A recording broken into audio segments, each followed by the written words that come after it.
Morning students, आज हम लोग मनी एंड फाइनेंशियल सिस्टम में इनोवेटिव ट्रेंड जो है जो इंडियन बैंकिंग में आए हैं उसके बारे में हम लोग बात करने वाले हैं। Innovative trends in Indian banking, जिसको हम हिंदी में बोलते हैं नवोन्मेषी प्रवृत्तियाँ।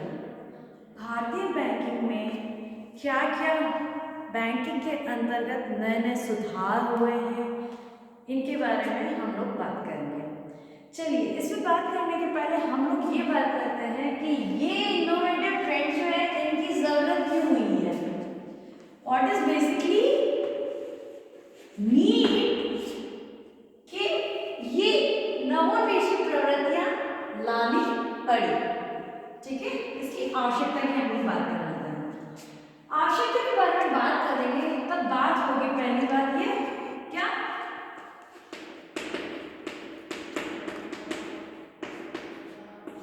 अंतरराष्ट्रीय स्तर। अंतरराष्ट्रीय, देखिए बैंकिंग का जो स्कोप है वो एक देश के अंतर्गत ही, उसकी सीमाओं के अंतर्गत नहीं, उससे भी परे हो गया है ना। आज की डेट में हम लोग जानते हैं आज का जो वातावरण है, जो हमारा ईरा है, वो किसका ईरा है? ग्लोबलाइजेशन का। इस आधुनिक युग के अंतर्गत कोई भी बिजनेस लिया जाए तो क्या वो एक पर्टिकुलरली कस्बे या उस राज्य या एक राष्ट्र के अंतर्गत ही रहा है? नहीं। जब बिजनेस ही इतना ज़्यादा एक्सपांड हो चुका है कि वो एक देश की सीमाओं के परे भी जा रहा है आपका बिजनेस, तो ये कि यही चीज बैंकिंग सेवा के अंतर्गत भी है।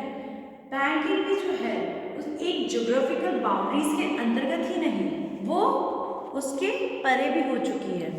तो जब अगर आप अंतरराष्ट्रीय स्तर पर जा रहे हैं, बैंकिंग सेवाएं जो है वो इंटरनेशनल लेवल की हो रही है, तो वहां पे आपको क्या फाइट करना पड़ेगा? ऑब्वियसली बात है, कंपटीशन, प्रतिस्पर्धा होगी। अब इंडियन बैंक की अगर सर्विसेज अगर अच्छी नहीं होगी तो क्या इंडियन बैंकिंग के प्रोडक्ट्स को जो इंटरनेशनल कस्टमर्स है क्या वो अवेल करेंगे उसकी सर्विसेज को? नहीं। इस कारण से नई नई जो प्रवृत्तियां हैं उनकी आवश्यकता हुई है। नेक्स्ट पॉइंट हमारा है कि क्यों आवश्यकता हुई है, वो है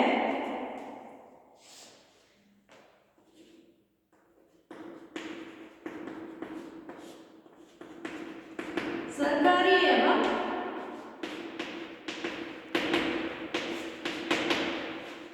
निजी बैंकों में प्रतिस्पर्धा।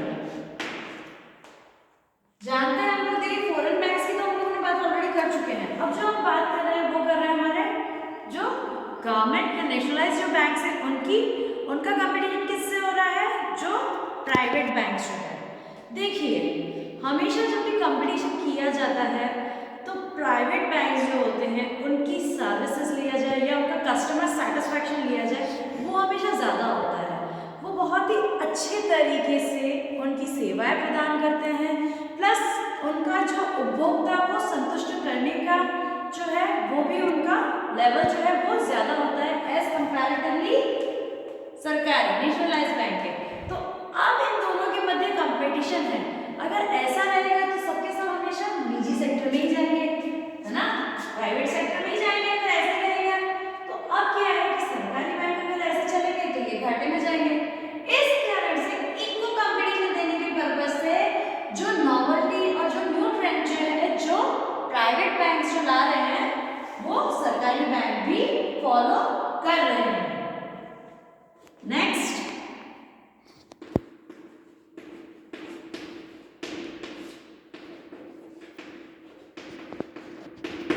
तकनीकी सुधार।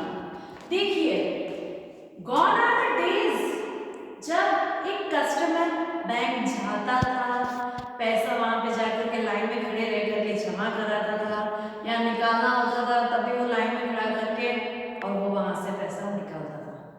आज के डेट में, आज का जो टेक्नोलॉजी वाला जमाना है, इसके अंतर्गत पूरी की पूरी बैंकिंग जो है वो टेक्नोलॉजी के कारण आप घर बैठे ही बैंकिंग की सर्विसेज को आप अवेल कर सकते हैं। उसकी जो सुविधाएं हैं उन सभी को आप यूज कर सकते हैं। घर बैठे आप पैसा जमा भी करा सकते हैं निकाल भी सकते हैं। ठीक है, ये सारी की सारी सुविधाएं हैं। और क्या है,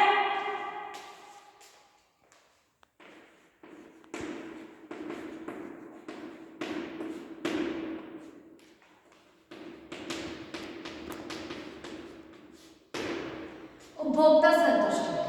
जो ट्रेडिशनल सर्विसेज थी और ट्रेडिशनल सर्विसेज में जो एक उपभोक्ता था उसको लाइन में खड़ा रहना पड़ता था, उसको इंतजार करना पड़ता था। तो इससे क्या होता है, इससे उसके दूसरे कार्य जो होते हैं वो इफेक्ट होते हैं। अगर वो उस वैल्यूबल टाइम को कहीं और यूटिलाइज करता और उससे वो कुछ और उत्पादक कार्यों में लगाता। उपभोक्ता संतुष्टि के पर्पज से भी जो ये नवोन्मेषी प्रवृत्तियां हैं उनकी आवश्यकता हुई थी।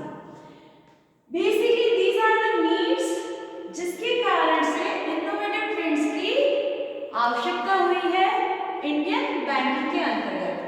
अब हम बात करते हैं जो इनोवेटिव ट्रेंड्स जो हुए हैं उसके अंतर्गत उसके जो उत्पाद आए हैं वो उत्पाद क्या क्या है। पहला,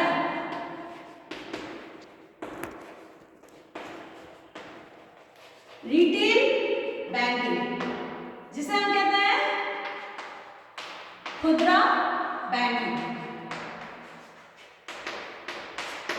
खुदरा बैंकिंग के अंतर्गत क्या होगा, पहले जो था कंसेप्ट, पहले कंसेप्ट ये था कि बैंक जो होते थे वो बड़े बड़े लोन से देते थे और बड़े बड़े इंडस्ट्री, बड़े बड़े कस्टमर को। नाम में ही इसका लिखा हुआ है रिटेल।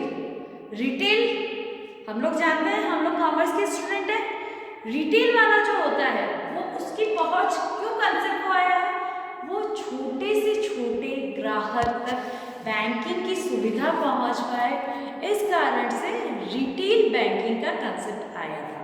देखिए, जब था कि जब बड़े बड़े लोन ही दिए जाते थे और वो बड़े उपभोक्ताओं को, तो उस केस में बैंकिंग की लोन रिकवरी रेट जो थी वो भी बहुत कम होती थी और मोस्टली ये होता था कि वो बैंक्स रिकवर नहीं कर पाते और अल्टीमेटली बैंक को हानि होती थी। लेकिन जब ऋण का अमाउंट जो है वो छोटे हैं, छोटे छोटे ऋण मध्यम श्रेणी के उपभोक्ता है या निम्न श्रेणी के उपभोक्ता है उनको प्रोवाइड कराए गए हैं, तो उस केस में आपके छोटे छोटे लोन्स की रिकवरी भी उनकी फास्ट होती है, रिकवरी रेट इसमें ज़्यादा होती है और इसमें जो नुकसान की जो होती है वो प्रवृत्ति भी कम होती है। जब बात करते हैं रिटेल बैंकिंग, इसके कारण से ही आपके जो सर्विस सेक्टर जो है उसके अंतर्गत वाहन लोन है, पर्सनल लोन है, इसके अलावा और भी एजुकेशन लोन है, ये सारे के सारे रिटेल बैंकिंग के ही उत्पाद है जिसके कारण से ये इनोवेटिव ट्रेंड्स हुए थे। आगे के जो पॉइंट्स हैं वो हम लोग नेक्स्ट क्लास में डिस्कस करेंगे। इसमें कोई भी क्वेरी हो, थैंक यू।